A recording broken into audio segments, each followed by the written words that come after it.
শুভ সন্ধ্যা বন্ধুরা। আজ হলো 14 আগস্টের শুক্রবার। আজকের সন্ধ্যার বরাক উপত্যকার শ্রীভূমি, করিমগঞ্জ, শিলচর, হাইলাকান্দি সহ আসামের বিশেষ বিশেষ খবরগুলি হলো সরকারি গড় অর্থাৎ প্রধানমন্ত্রী আবাসে পাইয়ে দেওয়ার নামে টাকা লুট, বাগাবাজারে এপির দ্বারস্থ। বিস্তারিত থাকবে প্রতিবেদনে। বদরপুরে পুলিশের অভিযানে নেশাজাতীয় হেরোইন সহ আটক 3। অসমের গৌহাটির জালুকবাড়িতে নবনির্মিত আরসিসি সেতুর উদ্বোধন অসমের মুখ্যমন্ত্রী হিমন্ত বিশ্ব শর্মার। নিখোঁজে বিজেপির বুথ সভাপতির ক্ষতবিক্ষত মরদেহ উদ্ধার। পুলিশের গুলিতে আহত অভিযুক্ত। 11,000 ভোল্টের বিদ্যুৎবাহী তারে স্পৃষ্ট হয়ে মৃত্যু হল কিশোরের। স্বাধীনতা দিবসের প্রাককালে শ্রীভূমি, করিমগঞ্জ জেলায় 15 রাউন্ড তাজা গুলি উদ্ধার। 2 সন্তানের জননীর রহস্যজনক মৃত্যুকে ঘিরে স্বামীর বিরুদ্ধে পরকীয়ার অভিযোগ। এবং জাপানের রেকর্ডে ভারী বৃষ্টিপাতে ভয়াবহ বন্যা পরিস্থিতি। মৃত্যু 4, আটকা পড়লেন 7,000 যাত্রী। তাহলে বিস্তারিত খবরে যাওয়ার আগে অবশ্যই ভিডিওটিতে একটি লাইক দিয়ে চ্যানেলটি সাবস্ক্রাইব করে পাশের বেল আইকনটি বাজিয়ে রাখবেন এবং ফেসবুক পেজে দেখে থাকলে পেজটি ফলো করে ভিডিওটি শেয়ার করবেন যাতে সঠিক খবরগুলি সবার কাছে পৌঁছাতে পারি। এবার শুনুন আজকের খবরের বিস্তারিত। প্রথম খবর, সরকারি গড় পাইয়ে দেওয়ার নামে টাকা আদায়, বাগাবাজারে এপির দ্বারস্থ।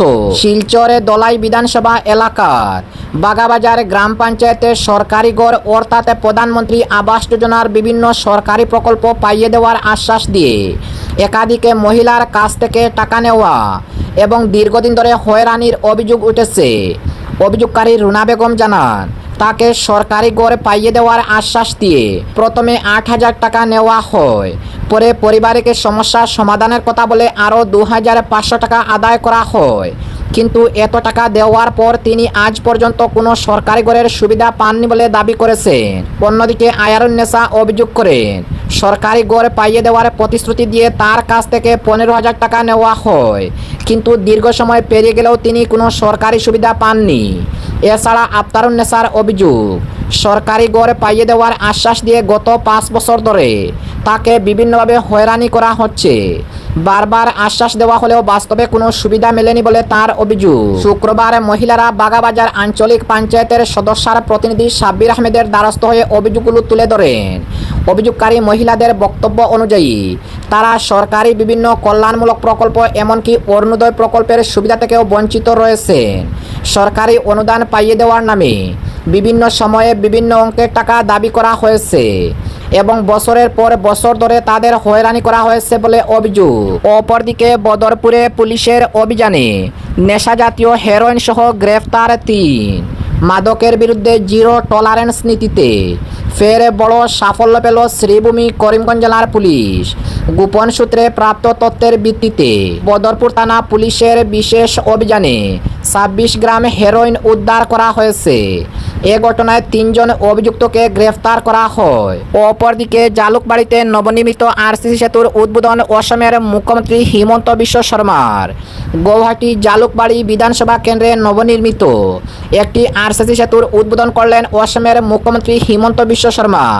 শুক্রবার 2024-25 অর্থবর্ষে মুখ্যমন্ত্রীর উন্নত পাকাপথ প্রকল্প এর অধীনে বামুনরজান পথ থেকে ফরেস্ট স্কুল রোডের সংযোগকারী নির্মিত সেতুটি নির্মাণী উদ্বোধন করেন তিনি। প্রায় 2,54,00,000 টাকার বেশি ব্যয়ে নির্মিত সেতুটির দৈর্ঘ্য 32.40 মিটার।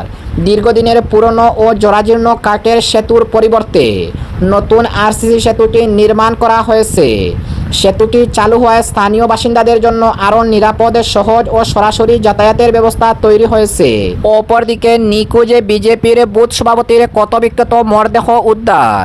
পুলিশের গুলিতে আহত অভিযুক্ত। শ্রীভূমি, করিমগঞ্জ জেলার পাতারকান্দি বিধানসভার বাজারচড়া থানাধীন ছাগলমুয়া গ্রামের বাসিন্দা ভারতীয় জনতা পার্টির বুথ সভাপতি তথা সুপরিচিত সমাজসেবী বিকাশ দর, বয়স 52, এর রহস্যজনক নিখোঁজের ঘটনায় মর্মান্তিক পরিণতি ঘটেছে। নিখোঁজ হওয়ার প্রায় 2 দিন পর শুক্রবার সকালে পাতারকান্দির লয়েরপুয়া জিপির ত্রিপুরা সীমান্তবর্তী যুগিচড়া এলাকায় একটি পরিত্যক্ত বাড়ি থেকে তার ক্ষতবিক্ষত মরদেহ উদ্ধার করে পুলিশ। এ ঘটনায় সমগ্র এলাকায় তীব্র চাঞ্চল্য উত্তেজনার সৃষ্টি হয়। বিশেষ সূত্রে খবর পেয়ে শুক্রবার সকালে বাজারচড়া থানার পুলিশ ঘটনাস্থলে পৌঁছে তদন্ত শুরু করে। কিছুক্ষণের মধ্যে ঘটনাস্থলে উপস্থিত হন জেলার পুলিশ সুপার। তার উপস্থিতিতে পুলিশ পরিত্যক্ত বাড়ি থেকে বিকাশ স্তরের মরদেহ উদ্ধার করে। প্রত্যক্ষদর্শীদের দাবি, মৃতদেহে একাধিক আঘাতের স্পষ্ট চিহ্ন রয়েছে, যা হত্যাকাণ্ডের আশঙ্কাকে আরও জোরালো করেছে। ঘটনার গুরুত্ব বিবেচনা করে পুলিশ মরদেহটি কড়া নিরাপত্তার মধ্য দিয়ে উদ্ধার করে থানায় নিয়ে আসে এবং পরে ময়নাতদন্তের জন্য শ্রীভূমি জেলা সদর হাসপাতালে পাঠানো হয়। অপরদিকে 11,000 ভোল্টের বিদ্যুৎবাহী তারের স্পৃষ্ট হয়ে মৃত্যু হলো কিশোরের। অসমের নগাঁও জেলার কচুয়ার 11,000 ভোল্টের বিদ্যুৎবাহী তারে স্পৃষ্ট হয়ে মর্মান্তিকভাবে মৃত্যু হয়েছে 14 বছর বয়সের এক কিশোরের। ঘটনায় আরও 2 কিশোর আহত হয়েছে। তাদের মধ্যে একজনকে গুরুতর অবস্থায় হাসপাতালে ভর্তি করে চিকিৎসা দেওয়া হচ্ছে বলে জানা গেছে। মর্মান্তিক ঘটনাটি ঘটছে বৃহস্পতিবার কচুয়ার মাধবপাড়ার নির্বাণা পেট্রোল পাম্পের সামনে। জানা যায় 11,000 ভোল্টের বিদ্যুৎবাহী তারের সংস্পর্শে আসার পর ওই কিশোর বিদ্যুৎস্পৃষ্ট হয়। প্রচণ্ড বিদ্যুৎস্পৃষ্ট হয়ে ঘটনাস্থলেই তার শরীর ঝলসে যায় এবং সেখানেই তার মৃত্যু ঘটে। অপরদিকে আসন্ন স্বাধীনতা দিবসের প্রাক্কালে শ্রীভূমি করিমগঞ্জ জেলায় 15 রাউন্ড তাজা গুলি উদ্ধার। স্বাধীনতা দিবসের প্রাক্কালে মোবাইলের দোকানে শ্রীভূমি জেলায় পুলিশের অভিযানে 7.5 mm পিস্তলের 15 রাউন্ড তাজা গুলি উদ্ধারের ঘটনায় চাঞ্চল্যের সৃষ্টি হয়েছে। ঘটনায় নসেল আহমেদ নামে এক যুবককে আটক করেছে পুলিশ। পুলিশ সূত্রে জানা গেছে, বৃহস্পতিবার রাতে গোপন সূত্রের খবরের ভিত্তিতে একটি মোবাইল সামগ্রী বিক্রির দোকানে অভিযান চালানো হয়। তল্লাশির সময় নসেল আহমেদের কাছ থেকে 7.5 mm পিস্তলের 15 রাউন্ডের জীবন্ত গুলি উদ্ধার করা হয়। তিনি শ্রীভূমি জেলার বিস্কুট গ্রামের বাসিন্দা এবং তিনি ফরিদ আলীর ছেলে বলে পুলিশ সূত্রে জানা গেছে। এর সঙ্গে কোনো অস্ত্র পাচার চক্র বা বড় ধরনের নেটওয়ার্কের যোগ রয়েছে কিনা সেটিও তদন্ত করেছে পুলিশ। অপরদিকে 2 সন্তানের জননীর রহস্যজনক মৃত্যু, স্বামীর বিরুদ্ধে পরকীয়ার অভিযোগ। গৃহবধূর রহস্যজনক মৃত্যুকে কেন্দ্র করে হাইলাকান্দি জেলার চিপরসাঙ্গনে চাঞ্চল্যের সৃষ্টি হয়েছে। চিপরসাঙ্গনের 2 খণ্ড এলাকার বাসিন্দা হাসিনা বেগম মজুমদারের মৃত্যুর ঘটনায় তার পরিবারের পক্ষ থেকে স্বামী ও শ্বশুরবাড়ির সদস্যদের বিরুদ্ধে নির্যাতনের গুরুতর অভিযোগ তোলা হয়েছে। পরিবারের দাবি, ঘটনার পর হাসিনার স্বামী শাহেদ আহমেদ মজুমদারকে পুলিশে গ্রেফতার করেছে।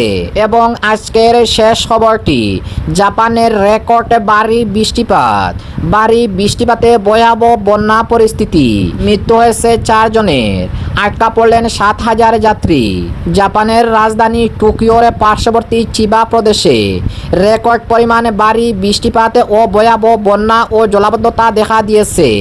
বৃহস্পতিবার রাত থেকে শুরু হওয়া প্রবল বর্ষণে বিস্তীর্ণ এলাকা জলের নিচে চলে যায়। ডুবে যায় বহু সড়ক ও রেলপথে, ঘরবাড়িতে ডুবে যায় বন্যার জল। একই সঙ্গে বিদ্যুৎ সরবরাহ ও যোগাযোগ ব্যবস্থাও মারাত্মকভাবে ব্যাহত হয়েছে। শুক্রবার পর্যন্ত দুর্যোগে অন্তত 4 জনের মৃত্যু নিশ্চিত করেছে স্থানীয় প্রশাসন। একজনের নিখোঁজ, আরও একজনে গুরুতর আহত অবস্থায় রয়েছে। চিবার বিভিন্ন এলাকায় 24 ঘন্টায় 360 মিলিমিটারের বেশি বৃষ্টিপাত রেকর্ড করা হয়েছে।